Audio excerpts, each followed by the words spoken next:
Coucou à tous et bienvenue sur cette chaîne, j'espère que vous allez bien en ce 6e jour des idées de menu du mois d'octobre.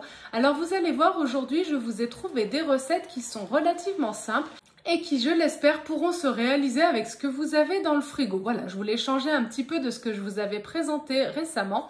Donc on commence tout de suite avec une salade coleslaw à la mayonnaise végétalienne. Alors j'ai trouvé cette recette très intéressante parce que la mayonnaise est à base de tofu soyeux. Donc on est sur quelque chose de beaucoup plus intéressant en termes de nutriments et de qualité nutritionnelle que de la mayonnaise traditionnelle. Par contre, on est bien d'accord qu'on ne retrouvera probablement ni le goût ni la texture parce que bien entendu c'est pas du tout fait à la base des mêmes ingrédients. L'intérêt également de mettre du tofu soyeux dans une sauce, c'est que ça va vous apporter un petit peu de protéines et également du calcium. Donc ça reste intéressant par rapport à la mayonnaise traditionnelle. Comme d'habitude, les photos que je vous mets ici sont issues des recettes que vous trouverez dans les liens en description. N'hésitez pas à aller les consulter et on continue avec le plat principal.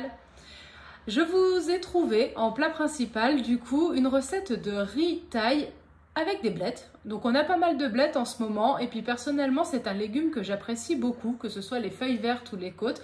Vous pouvez bien entendu remplacer les blettes par tout autre légume de votre choix.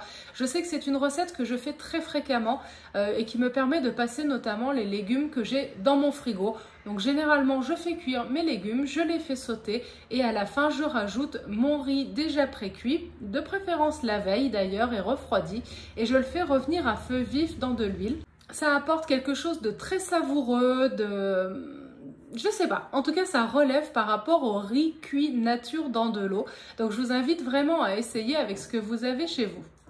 En accompagnement, je vous ai pris également une base. Je ne sais pas si vous avez l'habitude de cuisiner le tofu, mais on sait que le tofu nature comme ça, c'est vraiment pas bon. Il faut en faire quelque chose. Donc c'était pour vous trouver une recette relativement simple que vous allez pouvoir réaliser. Donc c'est du tofu rôti avec du sésame. Je ne sais plus, je crois qu'il faut de l'huile de sésame, mais si vous n'en avez pas, remplacez-le par une huile que vous avez chez vous et parsemez deux graines de sésame par-dessus. Ça vous donnera déjà un petit peu une approche intéressante de comment cuisiner le tofu et après vous allez pouvoir laisser totalement divaguer votre esprit dans vos inventions culinaires. Vous allez voir, le tofu, une fois qu'on a compris comment l'utiliser, on peut en faire beaucoup de choses qui sont très bonnes. Et enfin, en dessert, je vous ai trouvé une espèce de verrine bocale, appelez-la comme vous voulez. En tout cas, j'ai trouvé ça trop mignon. Je crois que ce sont des bocaux à confiture. On a de quoi se nourrir, se faire plaisir. C'est un peu avec du caramel, avec de la banane, avec du yaourt de soja ou autre de votre choix. Et des flocons d'avoine également. J'ai trouvé que c'était beau et que ça avait l'air bon. Donc, et en plus facile, donc je me suis dit que j'allais vous partager cette recette pour aujourd'hui.